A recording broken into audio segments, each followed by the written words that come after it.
measure it flat, it contradicts that. I'm spitting flat facts and that. And I know you don't like that. Google Maps is flat, it presents elevation profiles like that. I'm a spitting flat earth king.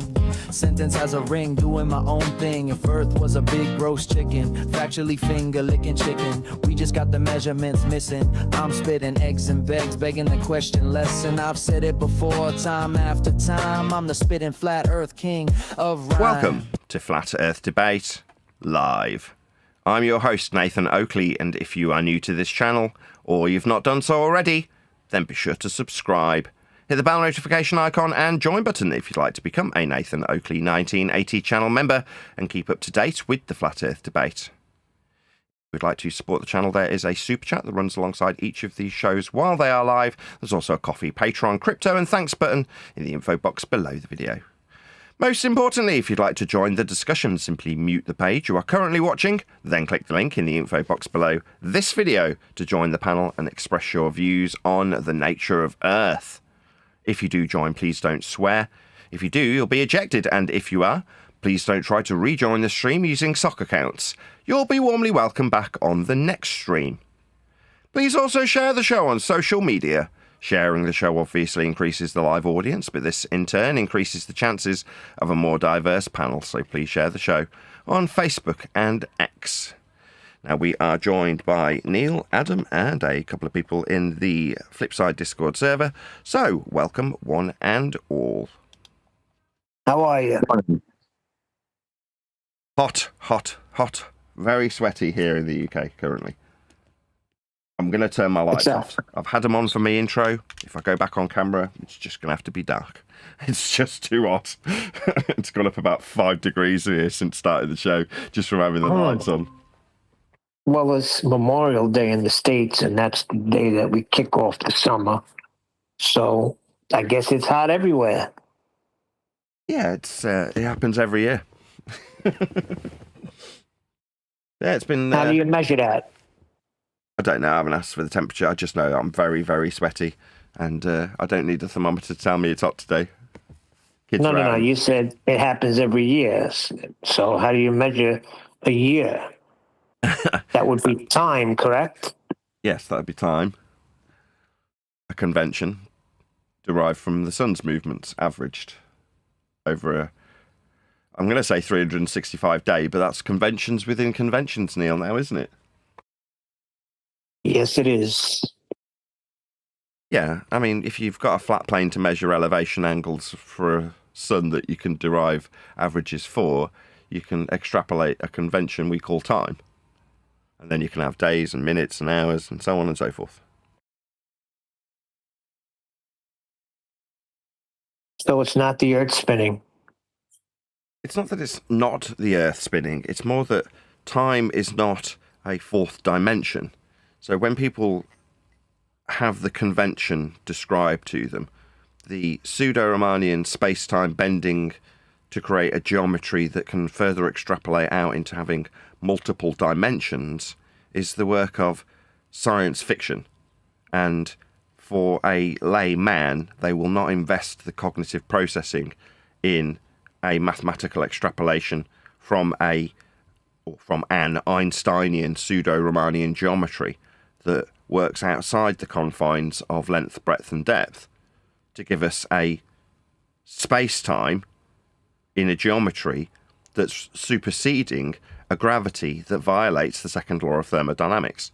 So second law of thermodynamics would be the arrow of time, entropy, right? Everything moving to a more decayed state, let's just say.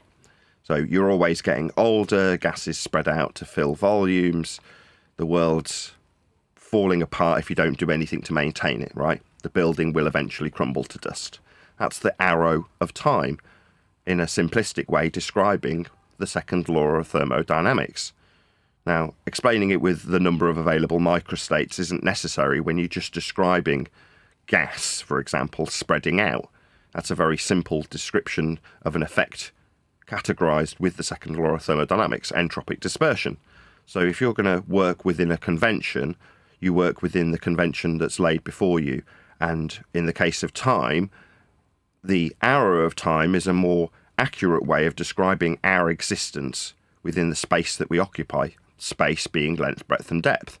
So to describe it as a dimension can be spun to seem logical, in spite of the fact that they're taking that dimension and applying it in a three-dimensional way that would allow you to traverse time itself, where you end up with multi-dimensional theories and string theories. And the science fiction that follows gives us No Way Home and, you know, Spider-Man movies in the multiverse and no amount of Thanos coming through time portals and all that sort of stuff. That's all based on the current rhetoric that's extrapolated out from a fourth dimensional space-time. Time being a convention when you look at a watch, but moreover a description of our existence. The passage of time is entropic. The convention of time is something we can utilize with a chronometer to know where specific light entities will be at a given time that you can track with a convention on a watch and then apply to a system on a map. But all of these conventions apply to a flat Earth prerequisite when we measure them. So if it's Cartesian for length, breadth, and depth, or elevation in terms of the angle acquisition if we're measuring the sun, as per the diagrammatical examples that roll their way around all the time when we're doing these shows. But it doesn't apply to a geodesic that you could bend to give you the inference of multiple dimensions or multiple strings that could be somehow accessed if we only had the technology, or if we were Doctor Strange. This is fart-sniffing 12-year-old dweeb bullshit that was similar but not identical to the stuff that brainwashed me when I was a child. I used to like watching Red Dwarf, and a lot of the conventions that they're employing come from A Brief History of Time, which was the modern pseudoscience of the 80s and 90s, to put into science fiction like Red Dwarf, Star Wars, Star Trek. That's where we got programmed. The current generation get slightly more complex and accepted values of pseudo-Riemannian space-time bending, sometimes back on itself, creating time loops. And as an extrapolation further too, you have multiple dimensional string theory that is also lent into when you see things like time dimensions being accessed and all the stuff that you have on the current cinema when it comes to science fiction, at least. So time is just a convention when we describe it, or a law of nature when you utilize the arrow of time to describe decay.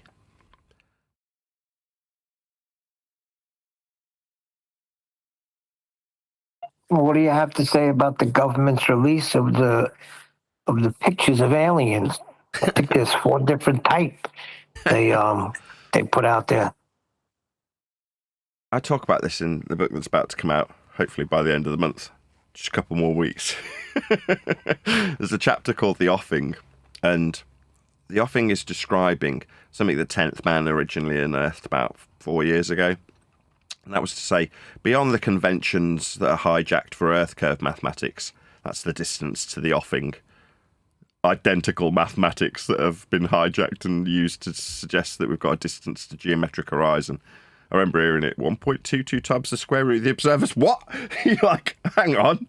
Distance to the offing is just the distance to the horizon calculation below the surface level still. They haven't changed much when they hijacked it. But in 10th Man's books, a bit like when we, 10 years ago, 12 years ago now, Martin and I, Mapper Monday visit, looked at what was on the map versus what's on the maps now. And most of us will have been taught in our history classes the evolution of the known territories and us expanding into them by way of flat Earth prerequisite elevation angle measurements to the stars to track their movements, plot them so that we could know with time where they would be above at given points so that we could utilize that information to find our way at sea and, more importantly, find our way back when we navigated out towards new territories. Now, in modern vernacular, we will use anybody from these newly discovered worlds that comes home where we are now, if we are the traveller in this example, they would be described as aliens to where we belong, if we call where we are home. So with that vernacular in mind, and given that the only known new worlds that have been discovered are documented throughout history with the expansion of the known worlds, the known territories on the maps as they expand and show more and more new worlds. And on those new worlds, there's often indigenous people that you would inevitably, if you hadn't seen them before, be discovering, that is to say, finding for the first time. That doesn't mean that they weren't in existence. It just means that you weren't aware of them as you discovered these, let's call them aliens, in the new worlds found, utilising horizontal principles to travel out beyond the offing, beyond the horizon, into the new and uncharted territories. That's how we found the new lands. That's how we found people on them, and in some instances, new animals, and even new people, aliens. So it's not a stretch to imagine that that expansion would have continued, but for the fact that we were enclosed on a ball by way of Roman Catholic heliocentric rhetoric that evolved over the past 500 years in real terms. Prior to that, all we did was navigate the surface with horizontal directionality, that's azimuth, utilising compasses for north, south, east and west, and elevation angles, angles with respect to the surface level, to the stars so we could navigate our positional information with respect to the tracked data in the almanac. So with all of those things in tow, we know, nothing I've said is contentious, we found new worlds beyond the horizon. Fast forward to the modern times where we are alleged to find new worlds in the sky? Soil in the sky, you say? Well, munch it down, because that's your worldview. If you're a heliocentrist, you believe the lights in the sky are soil. Now, I don't believe that. Soil's below me. The sky, that's air, that's above me. That's what I experience. To suggest that, there's more there's more soil to find in the sky is absurd. To me, it's so ludicrous to even contemplate this now, because having looked in depth with the help of people like 10th Man into how we expanded the known territories, what the terminology was in the process of navigating the known territories flat, and how much of that information has been hijacked and applied to heliocentric, sphere Earth worldviews that you can't stand on when you convert them to the actual navigation systems that we utilise. At best, you can be inside a globe Earth if you're going to utilise anything in navigational terms, and the practically applied demonstration for any normie would be the coordinate system. We're talking about elevation angle measurements to provide the system in the first instance. Plotting it with respect to a map that's wrapped around you if you want it to be heliocentric and globe-based would require equatorial planes inside a ball that's a glorified protractor to describe that heliocentric globe-Earth worldview with. Because the application of the navigation systems that's allowed us to expand the territories, and now term the people we found there aliens, was flat then, is flat now, and can only be flat because it's applied to the ground that we measure. Flat in all instances.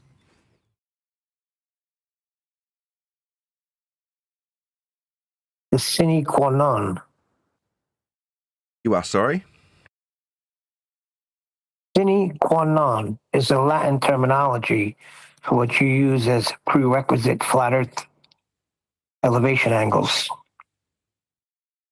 Okay, that's a new one on me. I put a picture of the aliens they released in Master B. One is called Mantis, one is called Gray, one is called Reptilian, and one that looks like a human is called Nordic. So strange, right? So we've got the Greys, like the Greys that we've always seen. We've got the Scandinavians, the tall people from up north, of course. We've got the ETs, and we've got the psychopaths. Fantastic. They're all just It's metaphors. interesting that, Archetypes. it's interesting that it was. Well, let me just address this. What these have been conjured into existence with is stereotypes and archetypes, right? Where can we pull stories of aliens from? Well, let's start with the Nordic. What, like the stories of going up towards the Hyperborean up north where the North Star is. Maybe Mount Meru. What a some new feast of nonsense. No, there's nothing new under the sun. Right? I can only recycle. Reptilians, what, like people who are devoid of empathy, as in based on the pineal gland when studying psychopathy for the Diagnostics and Statistical Manual. Those sorts of reptilians, like the reptilian mind. So that's an archetype. Isn't it? Right? A stereotype would be the Greys, like the little ET aliens. So we've got the people beyond the area that we experience, generally speaking, but in the case of the Nordics, it's the North, right? The Scandinavians. In the case of the Greys, it's the stereotypical alien that you would envisage when you go to Hollywood and someone puts a rubber mask on. When it comes to the narcissistic endeavours of the people who actually control us, they're not aliens, they're narcissists. Cream rises to the top. That's why they're all monsters in politics. That's how it works. That doesn't make them aliens. What was the fourth one? Got Greys, we've got the narcissists, we've got the Nordics. What was the other one? Mantis is the... Is Mantis? Like, it's like a bug insect. This is hilarious. What, like the insect men? What, like from the 50s alien movies? When you get a guy in a foam rubber suit that looks a bit like a cross between a praying mantis and a grasshopper? Those aliens? Yeah, narcissistic recycling. They don't have any new ideas. So they've just pulled from, well, what do people call aliens? Well, some people suggest that the people who rise to the top and control the world in Western terminology, that's narcissists, by the way, that's psychopaths, right? People who are devoid of empathy, to boil it down to brass tacks. That's why they rise to the top. We'll call those the, what did you call those again? Like from They Live, what are they called? Those are the reptilians, right? Reptilians, right? Which is derived from the reptilian cortex, right? When studying, I've already covered that, DSM. What is it now? DSM-5. You got the foam rubber suit mantis men, you got the ETs, and you got the guys from up north, the really tall dudes. Do you like my use of up north? Epic. Yeah. Epic bullshit. Interesting that they're coming out with it now, though. Like in the 50s and 60s, even in the 70s, you were a nutter if you talked about aliens. Now the government releases, here's what they look like. No, they don't. This is all garbage, right? All they can do is recycle based on old stories, right? People who are trying to keep charge don't come up with new inventions, new technology, even new stories, right? All of the stories about the time dimensions that I talked about when referencing entropy with the arrow of time to answer Neil's question. What was I talking about? Right, the Avengers, what would like Thor, the god of thunder, and Odin, and Loki, they don't have to invent new stuff. They just recycle old stuff. That's all they do. Because there is nothing new under the sun. So to have it plausible and cross-referenceable, they just take the bullshit stories that stuck from the 70s. People like the idea of Greys, what with the ET aliens. Okay, well, that could be one of them. People tell stories, from this very community, tell stories of the Nordics, the very tall blonde. That's what they're like in like Norway and Sweden and stuff. I've been there. They're all very tall, right? They saw a picture of my wife. I just started seeing her when I was a rep, so dealing with electronics, going out to various different countries all over the world, not just Europe. But in this instance, I'm in Europe, it's very cold, and I'm dealing with these very, very, very tall people. Now, I am not short, I'm like 6'2", right? But I's probably the shortest man there at the time. Everybody above me towers over me, everybody's blonde. and every woman is blonde and beautiful. Now, when I bring out my wallet and I've got a picture of my now wife, at the time girlfriend in there, and she's a brunette, all the men huddle around. I'm like, what's the big deal? They're like, well, because everyone around them's blonde. So therefore, a brunette. It was explained to me in this the most literal of terms. I'm explaining it to you, as the guy at the bar with me is explaining when we're, sitting around, not actually dealing with equipment, relaxing. He's explaining everyone around here would kill to have your woman. Why?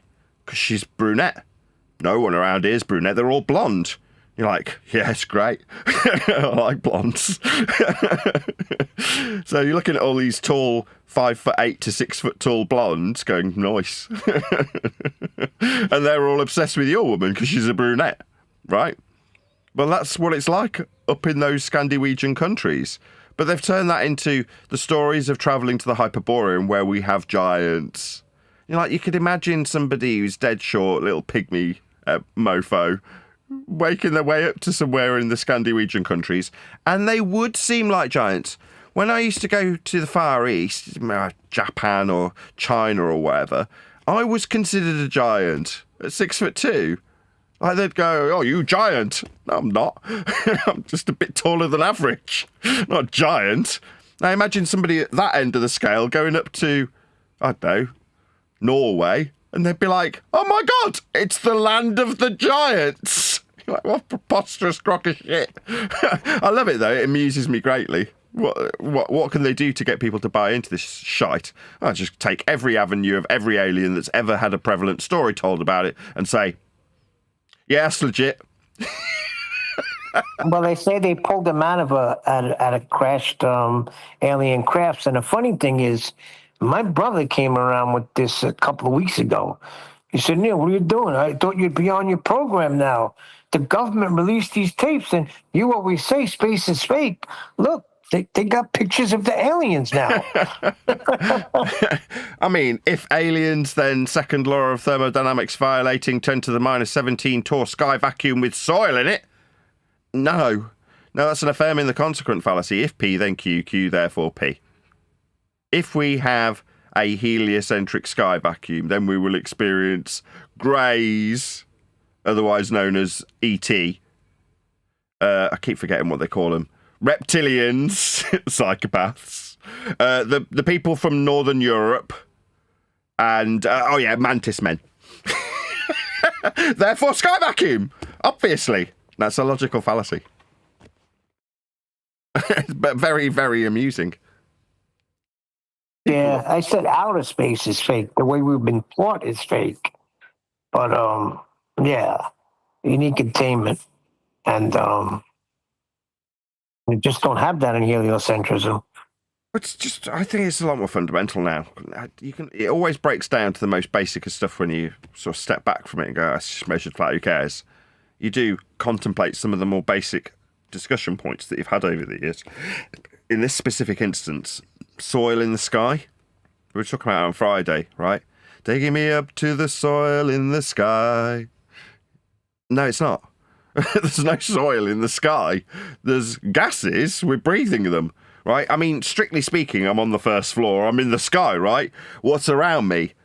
Well, lots of air that I'm breathing. That's it. There's no soil. You get to a certain height and you can even measure and survey the maximum altitude of the soil. I mean, you only get that by measuring a flat with respect to a horizontal plane of reference and described from sea level. You can describe a perpendicular elevation of anything that's been surveyed on God's green earth. But you'll do that flat. But at a certain point, that's it. There's no more soil. There's just air above that point. What? The soil's the little lights? They're lights. Can you not see that they're lights? You say they're soil. Yeah, and psychopaths come from there. And mantis men.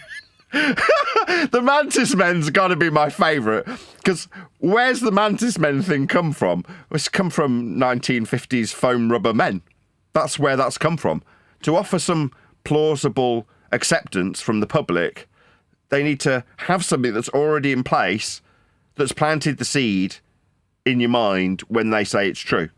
And in this instance, They need a bit more than just, well, we can't just say it's people who've got no empathy. We can't just say it's Northern Europeans. And if we just say it's ET, people will be like, so it's just like the ones in the movie? Like, we need more. Oh, we had one more. Which one? 50s Mantis Men! The foam rubber suits! Give them orange eyeballs, fangs, and hooks that come down like this. Perfect. And then, when someone says you don't like the ET version of our bullshit story, take Northern Europeans. But, this is the funniest thing I've heard in ages. This is so funny. In my opinion, the Greys come from Lamb, who Aleister Crowley's meant to have summoned some bloody demon, but that looks like the stereotypical Grey. And I think that's one of the first times I've seen that depicted. I just think it's hilarious. Very funny. But maybe this is all promotion for Steven Spielberg's new movie coming out next month, Disclosure Day. Oh, yeah. But they have their place, right? The Mantis ones, they want to just kill everything and use us, our planet for resources, right? They all have their purpose. The Nordics, they're just like us. They don't mean us no harm. They're going to give us their technology, right? Then you No, you're mixing them up. race. You're mixing up the ones that Steve Gutenberg introduced us to in the pool that were, in like clamshells. And they, Cocoon? yeah, those were the ones that, they're really hiding those. The government's keeping them because they're basically the fountain of youth, and they don't want to tell you about those ones. They're keeping the cocoon aliens hidden from you. So those are the fifth one, the Celestials, right? Because they were just light, right? And they never died. Like, when the guy died in Cocoon, it was like the first time they grieved. Like angels. Because they live forever. I saw somebody about a year or so ago that was drawing anatomically accurate angels. And you're like, oh, that sounds interesting. What, like based on the descriptions of the Old Testament? That's a very interesting concept. I wonder what they look like. So he starts drawing, and it ends up looking like a freaking demonic coronavirus. You're like, what? What's that? And that's how they describe it. That's an angel.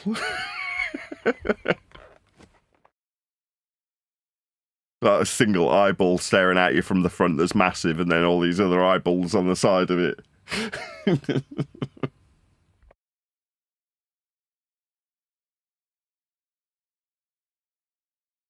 Yeah, well, I mean, the DC universe used up all the good aliens, didn't they, in the form of the gods and Thanos and stuff. So, they can't be pulling from that pool. So, best to pull. If you're going to pull from somewhere, 50 sci-fi it's definitely going to be my first choice.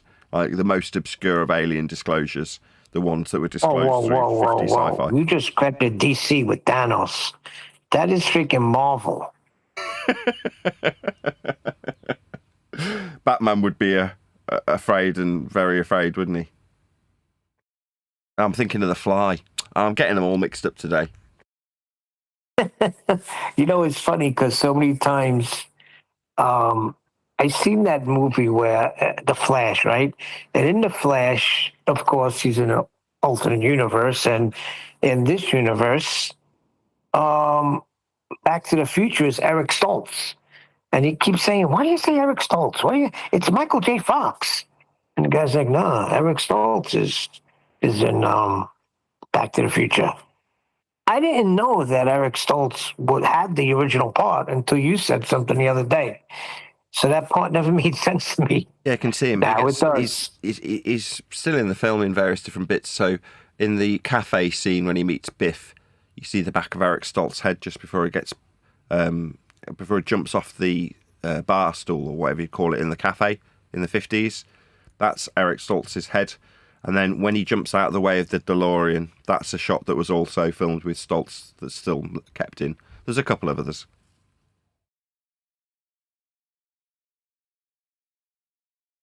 That's coming from multi-dimensional theory. Again, this gets discussed in the chapter on gravity.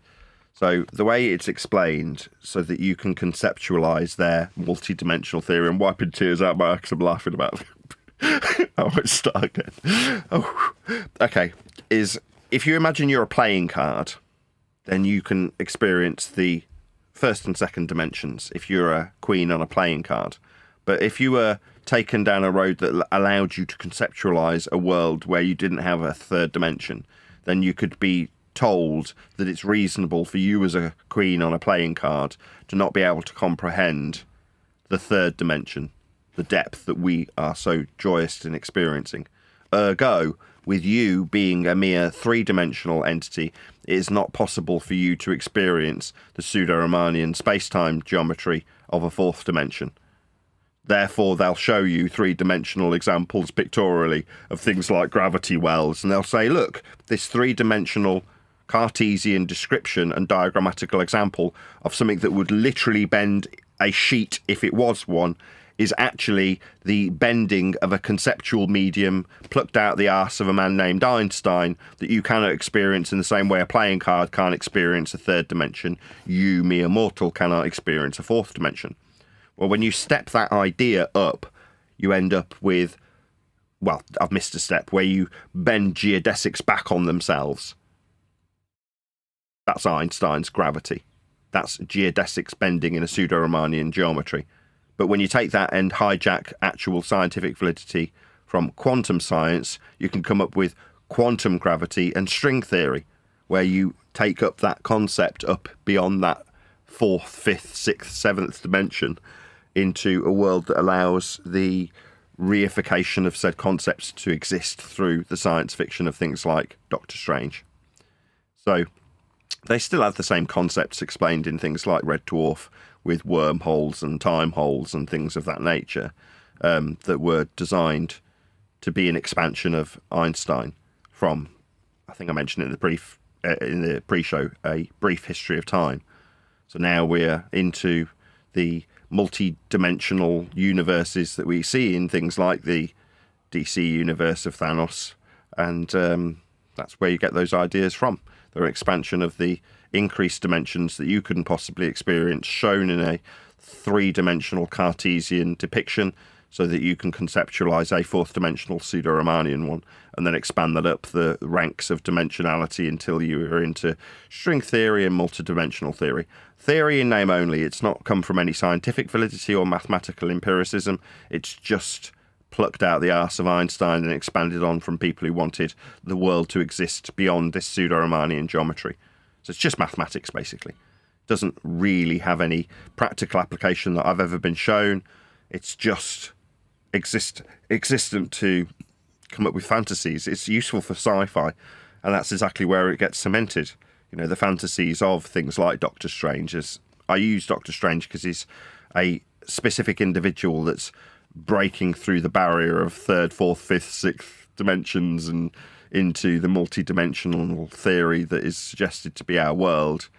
Now, we're only experiencing the length, breadth and depth and space-time when we talk about greys and mantis men and ETs and psychopaths and Nordics and cocoons. Those are firmly planted in the length, breadth and depth, with the addition of a pseudo-Riemannian space-time geometry that exists within the heliocentric paradigm, where soil is in the sky and little green men and aliens can come from those areas.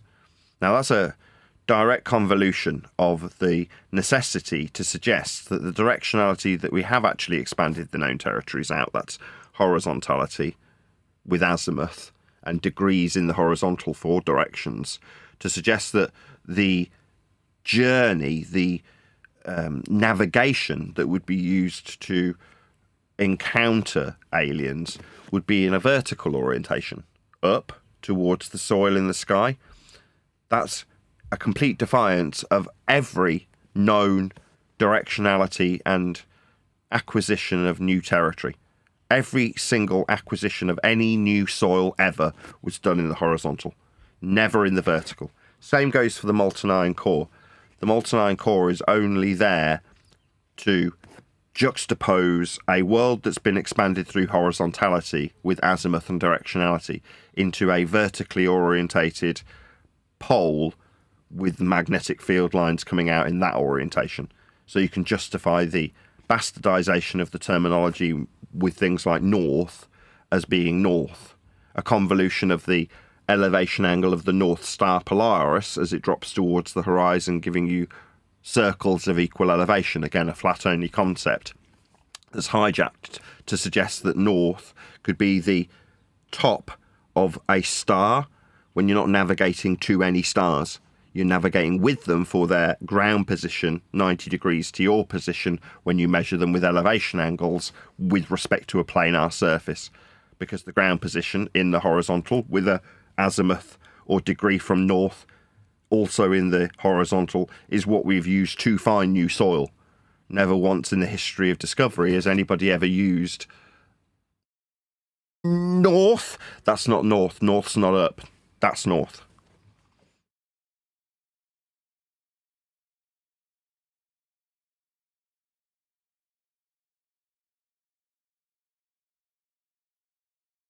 What's the story with the book?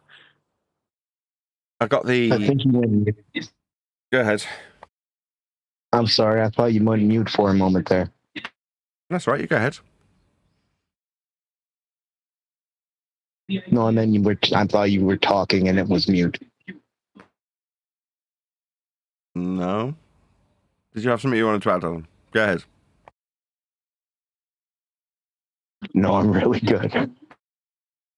It's coming along nicely. I got a first draft of the ebook on Saturday, I'm going to say. Maybe it was Sunday morning. And I subsequently went through the book like about 4 times in 24 hours, like checking it and checking it and checking it and checking it. So I've, in not in the last 24 hours, but in a 24-hour period over the weekend, I literally read it through back to back 4 times and then made very minor adjustments here and there. Little things like certain paragraphs had a single indent, like a space before the first word, and that had to be corrected. Obviously, you're always coming across little typos, little full stops missing here and there. Actually, it was just one full stop missing. What else did I make an alteration on? Oh, some of the images needed cropping. So what I did was I changed the colour of the background of the pages in the ebook, and then it highlighted where some of the like artwork has got extra borders and things that aren't quite cropped correctly. It looked really glaring when you changed the background, because when it was white, it just wasn't very noticeable. So I did that. What else did I do? I've capitalised some of the patrons' names because it just looked a mess with people having certain screen names that were lowercase. So there's going to be people out there like Iron26 who gets shout out daily, and his name got capitalised in the shout out lists. So it's now capital I for Iron. The other things, I actually swapped you and John around in the acknowledgement section. So the way it read was to say that I was offering gratitude for Neil and John, who had been there during the entire process of the production of the material. But that didn't make sense because it was putting John second, which made it sound like John had actually been there for the entire time, which he hasn't. So I rephrased that to make it make more sense. Oh yeah, during the editing process, when we were doing it on A4, Paula had put in carriage returns to spread the chapters onto the next page, and carriage returns were sort of throwing off the software that was turning it into an ebook. So we had to get rid of all these carriage returns and turn them into page breaks. Just little things. I'm sure there was something else we did that was not as minor. Can't remember. Oh yeah, there was various different points where text that I'd taken from my notes, so where I'd been writing out stuff in the art class while my daughter was getting taught art history, I'd taken them from iPad notes, sent them to my wife via Skype or whatever we were using, Teams, and then that would be pasted into the Word document. So it would be causing a formatting issue that you couldn't resolve in Word. So what we ended up doing was cutting all the sections page by page into a brand new Word document so that we could see which texts were causing minor issues as we did so, like weird line spacings and things like that, just to make it easier on the conversion program for the ebook. We reformatted it in A5 so that it works with, I can't remember what it's called. There's a particular type of American standard that is very close for the paperback further down the line. I'll say this now, the paperback will not come out straight away. It will only be available on ebook initially. Okay. So you said you read it through a few times. I know it's your book, but how do you feel about it? How do you like the way it read? Great. Like I say, the fact that I can pull from it, because I've got it fresh in my mind, I knew this would be the case when it came to the final edits. Not that I've made a book before, but you can imagine the process of going through it. I've been involved in scripts that have been produced from scratch and ended up on a stage. So I know roughly what the process would entail when it came to a book. It's not exactly the same as a script, but it's very similar. So I had a vague idea how this refinement process, like anything, right? If you were making a car, I know I've made car analogies in terms of this as a production house, this space, or the Google Hangouts as a space is like, that's comparable to like a factory if we're talking about producing something, in this case a book, right? You spend about 20%, 30% of the time getting the bulk of the material together, right? And then you have to refine that from, let's call it 80% complete to being the end product. Probably easier to compare with a meal. So you've got to start with a cow to get the filet mignon. So you've got to, breed the cow. But if you're the restaurateur, you've got to take a steak from a butcher, and then just having that in your possession means you're 80% there. Doesn't mean you can't balls it up once you've got a filet mignon. Not everybody knows how to cook. But if you know how to cook, it's then about 80% of the work to take what is the raw ingredients that only took 20% of the effort. You went to the butcher and got it, right? It's another 80% to get it refined to the point where it's of a really high satisfactory standard. Same with a car. Like if you're detailing a car, you can get it 80% of the way there by vacuuming it and getting a sponge and some soap, and then from 3 meters away you're like, done, it's good enough. But then you get another 2 or 3 feet closer and you go, oh, I can see the streaks in the shampoo, I'll have to buff them out with a chamois. And then you get another foot closer and you go, oh, I can see the hairline scratches in the paint, in the top coat, I'll have to polish it out. And then you get another foot closer and you're like, oh, there's a scratch on this fender. When I'm right up close, I can see there's actually a scratch on it. I'll have to get my paintbrush out, right? And so it goes on, right? As you're detailing something, you end up spending, it's probably worse with the detailing example, 95% of the time is spent on the details and only 5% is getting you 85% of the way there. In fact, you can get 85% of there with an automated car wash, right? But getting that last bit takes a lot of work. And I don't know, it's not necessarily the most enjoyable of the process, but by the same token, each time it goes through the mill, I keep mixing up metaphors, each time it goes through that refinement process, it goes through the mill an extra time, you see it coming out just that little more refined, that little bit more powdery, no, a bit more shiny and a bit better, by the car detailing metaphor. It just looks a little bit better each time.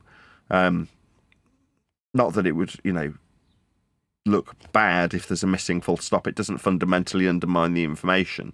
It just looks better if it's polished and it has got the full stop and, it hasn't got a weird spacing in one bit of one random paragraph and things like that. It all takes time, though. Material's excellent. very happy. That's I didn't even answer your question.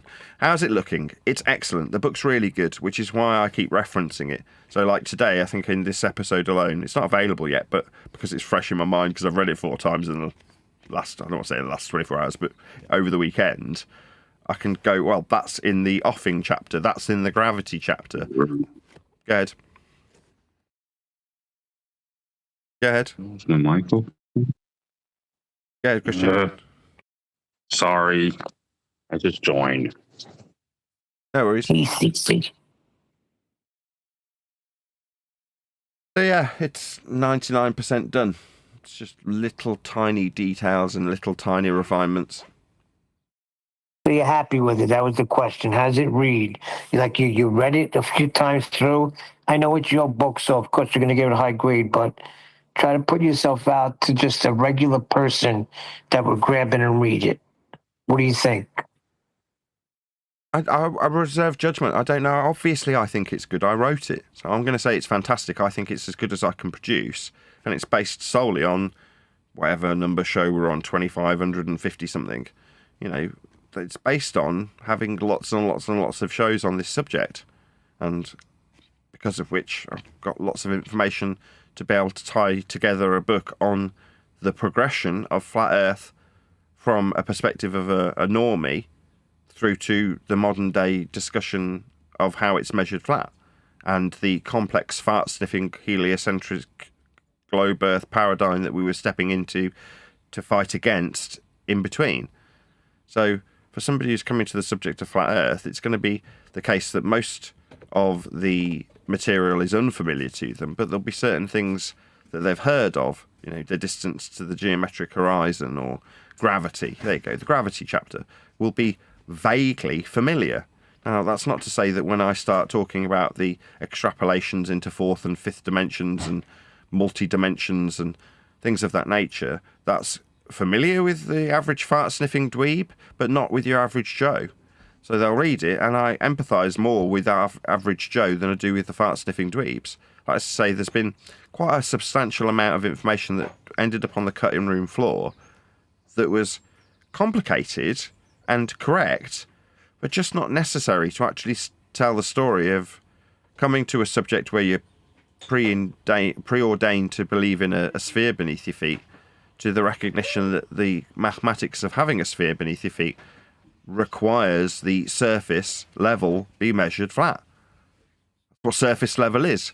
So therefore, making the statement that surface level is measured flat becomes redundant by the time you get to the end of the book, which means it served its purpose for the many that are asking me about it currently, that they want it to fulfill, which is the ability to pass it on to Joe Public or Joanna Public and say, read this book, and at the end of that process you will understand for sure and without a doubt that the Earth is flat.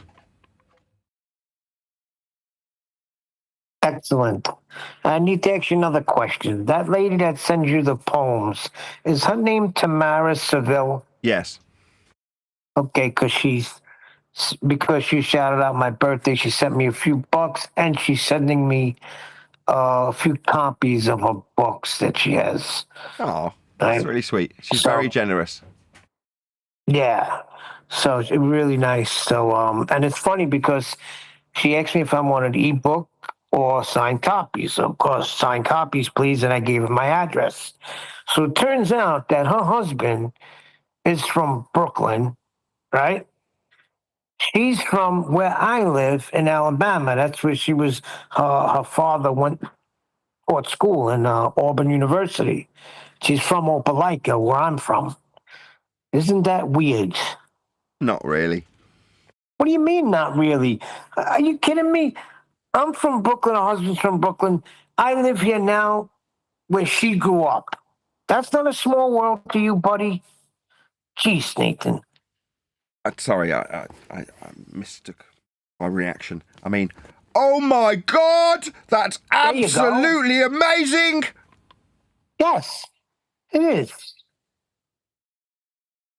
So I'm getting the books because of my loyalty to you in this whole fiasco. So, and she says, I bring a great perspective to the show, and my humor is impeccable.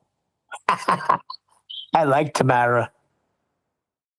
She's very sweet and very generous.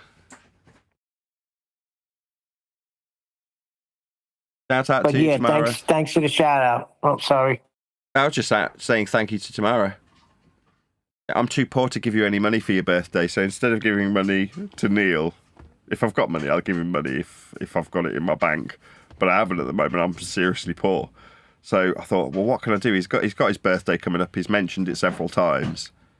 Talked about the comparison where in the UK we would buy the cake if it's our birthday, not so in the States. Fair enough. But that to me is a hint. I want a cake. Well, I can't afford to buy you a cake.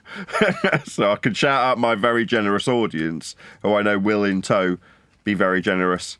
And sure enough, that very night I went to the curry, and not only did Craig pay for my curry, he's like, I sent Neil a few bucks.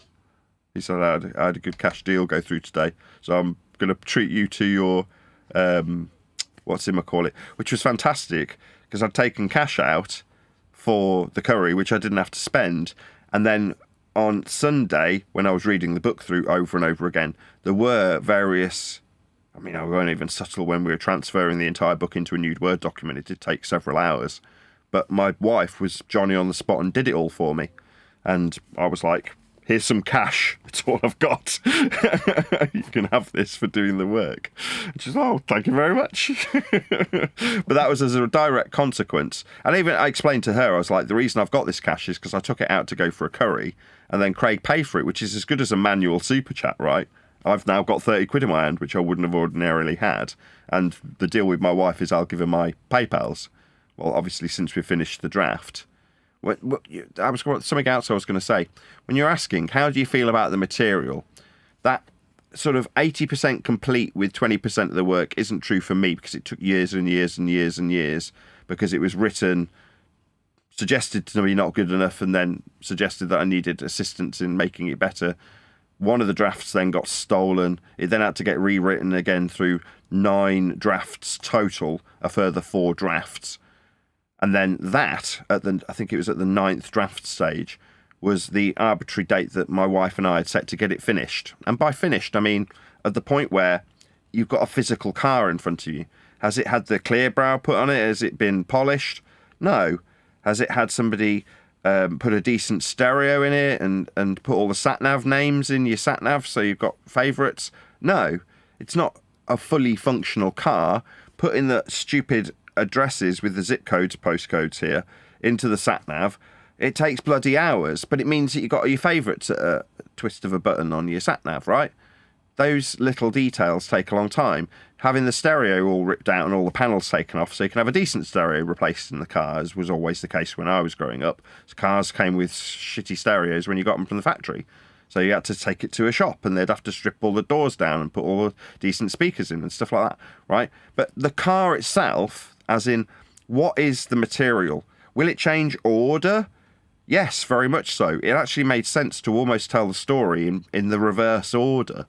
So that, believe it or not, the last chapter is actually about my first hangout with having one guest watching live. That's the last chapter. So although it's not specifically in reverse order, a lot of it is because it made more sense to explain at the end how the subject of Earth not being a ball is being relinquished, with an example of how I started in the subject arena being told how, look at my example with flat Earth measurements that nobody's mentioning, that shows how ball-shaped the world is. There's no curve in the way of my transmitted signal in Italy. That's the story. But to round out and explain that, had it been the case that we knew what I know now, speaking to camera, there'd have been no need to talk about connecting up relays at a 20-mile distance, having them fail, and then connecting to a 110 mile away point source to suggest that there's no Earth curve in the way, because the relay distance at 20 miles is a flat Earth prerequisite linear horizontal distance measurement. To know it's 20 miles away is to know that Earth's been measured flat. To know how high you are up the mountain, or how high the obstruction is between you and the next relay, when you look on your map and go, oh yeah, the mountain's in the way. How do we know? Well, because we've surveyed the world in a vertical orientation for altitude to know whether stuff's blocking our path. With respect to sea level, a flat Earth prerequisite vertical distance from the surface to the altitude that is blocking your view. For the necessity to point back at 100 plus miles, prerequisite flat Earth surveyed linear distance measurement. To suggest that that flat Earth distance when at a flat Earth altitude, because your flat Earth relays are blocked by an obstruction that's been surveyed on a flat Earth with respect to sea level, demonstrates that when you turn the signal back to the original transceiver, there's no Earth curve in the way. You know, like with all the steps being explained at the end of the book, it reaffirms in the mind's eye of a reader how all of the current rhetoric for a globe Earth has within it flat Earth prerequisites of distance and height. But it's the most simplistic globe debunking, my first flat Earth hangout, that's used as the example at the end of the book to explain that to the audience. Well, that chapter was right at the beginning, initially, before it was reworked to have the measurements of a flat Earth woven in between the chapter. So that chapter started off being me explaining how I got into flat Earth YouTubing with a story, anecdote, about a particular individual who watched my first show, was the only viewer, subsequently became a guest, and had a story. And in a very flat, deadpan way, I told her story in my words in a chapter in the book.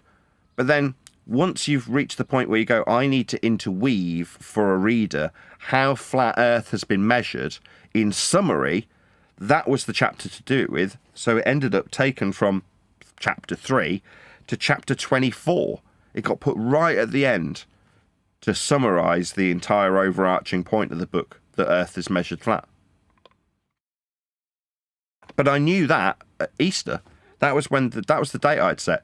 Let's get the car built. So I've got all of the fundamentals. It's got wheels. It can roll down the road. It can run under its own power. I wanted that done by Easter.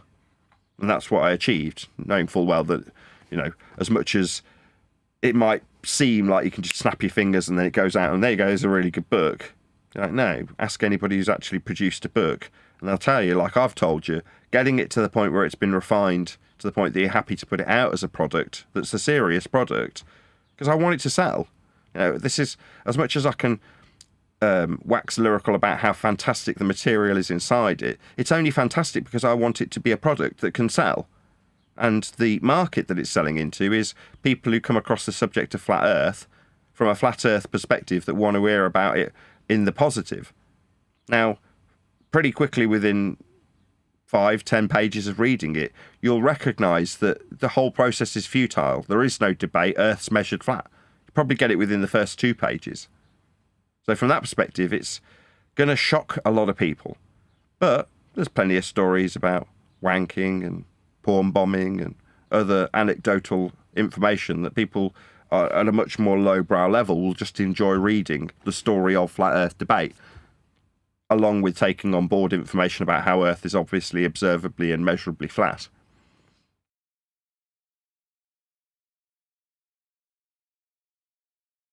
All right, fun has been had by all. Well, yeah, so your shout out was excellent, Nathan. I forgot when the last time I got $200 for my birthday and books coming to me. So thank you very much, Len, Liam. Click OK. I'm leaving people out, but you know who you are. Thank you very much. I appreciate it. I'm getting thanked. I didn't give him a dime. I'm getting thanks for nothing. I didn't give you any money. No, I'm thanking the people too, but you put the shout out. It's the same thing with the housekeeping. Is it a housekeeping question? No, it's not a housekeeping question until you ask it as a housekeeping question, right? When Nathan says, hey, it's Neil's birthday, send them some money, people respond. So thank you, and thank the people, of course. I'm glad you had a nice birthday. Yes, indeed. Yeah, I just read through my book over and over and over and over and over again.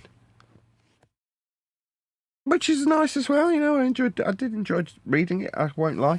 The first time I read it, I didn't actually have the draft sent back to me. So I said on Friday I'm expecting to get the ebook sent to me. And I got it on Sunday morning. And Saturday night, I read the draft that I had in my possession anyway. So I'm like, I'll just read what I've got already while I'm waiting for it to come back, knowing that I'd have to read it again. But I just thought, well, I've got it. Might as well read it. So I was outside, and because I kind of got lost in reading it. I know that sounds silly. It's my own book, right? But I did. I just lost track of time reading it. And then it got to about, I think it was about 10 or 11 o'clock. And I was just pacing up and down outside. And my wife came down. She was, "You all right?" I'm like, "Yeah, I'm just reading my book." I was just outside with the iPad. She's like, "All right." She's like, "You do realise it's quite late?" I was like, "Oh yeah." I kind of lost track of time because I was just outside reading it, and I was into it. I was very much enjoying reading my own book. So there you go, Neil. That's kind of what you're fishing for. But before there was any obligation to do it, that is to say, there wasn't a time deadline. Of the four times I read it, the first time was just for the pure pleasure of it. Well, that's good news. So you got all of this, so it's not that you're just a guy who starts a hangout that millions of other people do. Oh, okay. I got that. Housekeeping questions. Oh, those are Anthony Riley's. What's wrong with you, Nathan? It's about doing. So, again, you can suggest that just going out with a van delivering people's groceries isn't you being part of a big machine that provides people with groceries. You can say all you do is drive the van. That's no big deal. You're like, well, if nobody drives the van, then the people who are ordering the food don't get the food, right? Now, that's not to say that there aren't other vans out on the road delivering other things, but if somebody specifically asks you to pick up something and you don't, they don't get it. Now, likewise, in terms of what I do, what is Flat Earth Debate? Well, it's this show that I run on a daily basis, and it's a job, right? It's a job that I had to transition into from delivering groceries. So at one point, when I was a pawnbroker, I was making videos and had done in the job prior for an electronics manufacturer for the pleasure of it. That is to say, when I was an electronics manufacturer, I'd go to a show and I'd just whip out my camera phone and start filming and putting stuff on YouTube, because there was exciting new products in front of me. And I just liked making videos. I'd been trained in media. I knew how to do it. I knew how to block and create good angles, and I knew what lighting involved. And I just put it into practical application and started filming stuff. Now, you could just turn around and go, what? So it's just you with a phone? Doesn't mean you made the amplifier. Like, no, but you wouldn't be watching it on YouTube unless I had the intonation to actually press record after saying to everybody, "Can you get out for 5 minutes? Because I don't want you and your can of Coke in my shot. I want just the equipment." And then you'd figure it out while everyone was vacating the room. I'll start here, point at that, turn my back, and then point over there, sweep underneath to this last product, and then end the video. And it'll look great. And that's what I did. Well, then you move into a different job where you're selling stuff, hence me being able to do the microphone videos, right? It's just videography, but as a pawnbroker, you end up with all sorts of crazy stuff that you'd need to sell and put on eBay. And what I would do is go into eBay and put a video on the listing so that it would more likely sell when someone saw it being physically demonstrated in the video. Well, from there, I'm like, I want to do this full time. This is what I've trained to do. This is what I trained to do in college, performing arts and media. So I'm like, this is what I have trained to do, and that's why I'm finding myself doing it. So I want to do that full time. So in order to do this now, like I am, I had to transition from managing some high street store to delivering in a part-time capacity so I could slowly ramp up the amount of time I dedicated to doing this. And then at some point, I had to have the conversation with my wife and go, this is very high risk, right? We are going to essentially bank that we can continue to keep the roof over our head with this. Pressing go daily on a show that invites people to discuss the nature of the earth. And what that involves is me actually doing it. Not getting up and going, oh, you know what, I've had a really heavy night and I've got no boss, So today, nah, no show today. And then that turns into, well, I'll do the show on Thursday. And then half the week's gone and you've not produced any material. It relies on saying, I will set a schedule and do a daily show. The main reason for doing a daily show is for the e-begging capability, right? So on each show, you've got the facility to actually go and click a super chat, right? So based on the fact that this was the tipping point, the fact that in the live stream, you can donate to me right now. And I can say to camera, please give me money. Because that's what keeps the lights on, right? As much as I sugarcoat it sometimes, and generally it gets confined to the introduction, right?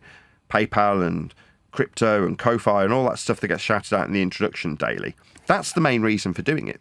Ad revenue's never keeping me in mortgage payments. So when somebody sees it from a position that it's a thing, like a legacy, you're like, well, why does the legacy exist? Well, out of necessity.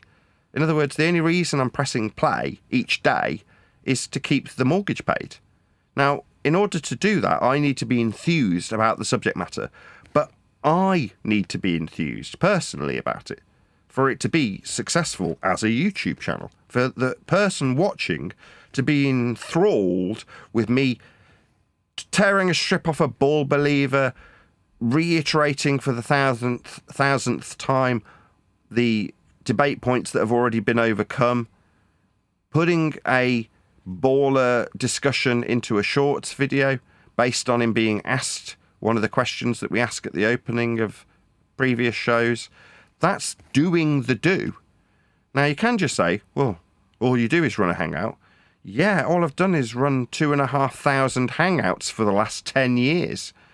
Now, demeaning it doesn't change that it's just the simple fact of getting up and doing it that has left me in a position where I can concisely summarise how flat Earth is measured and how the journey of arguing for and against sphericity led to the conclusion that there was never a debate to have, and concisely being able to explain to a normie how it's necessary to have fart-sniffing dweebs with Batman logos on their T-shirts arguing about their so-called valuable information with other low-value, pot-smoking, silicon tree-hugging hippies who have discovered that the world isn't as they've been presented in their heliocentric worldview, that they were taught in a class that they were suggested to be science, but was actually religious education.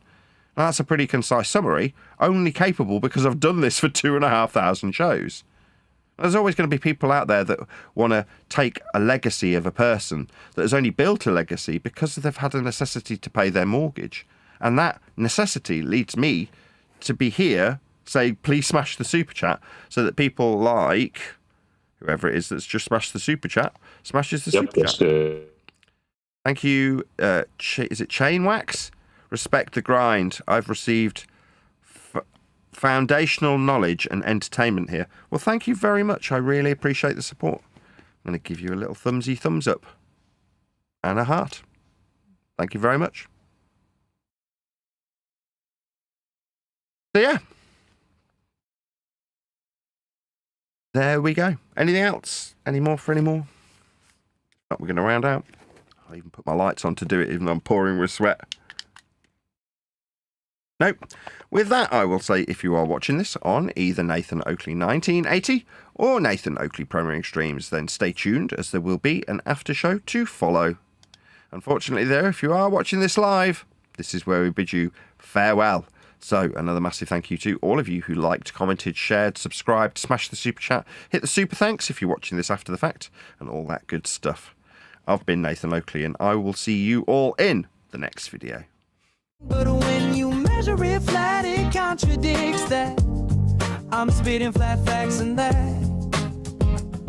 And I know you don't like that. Google Maps is flat, it presents elevation profiles like that. I'm a spitting flat earth king. Sentence has a ring, doing my own thing. If earth was a big roast chicken, factually finger licking chicken, we just got the measurements missing. I'm spitting eggs and begs, begging the question lesson. I've said it before, time after time. I'm the spitting flat earth king of rhyme.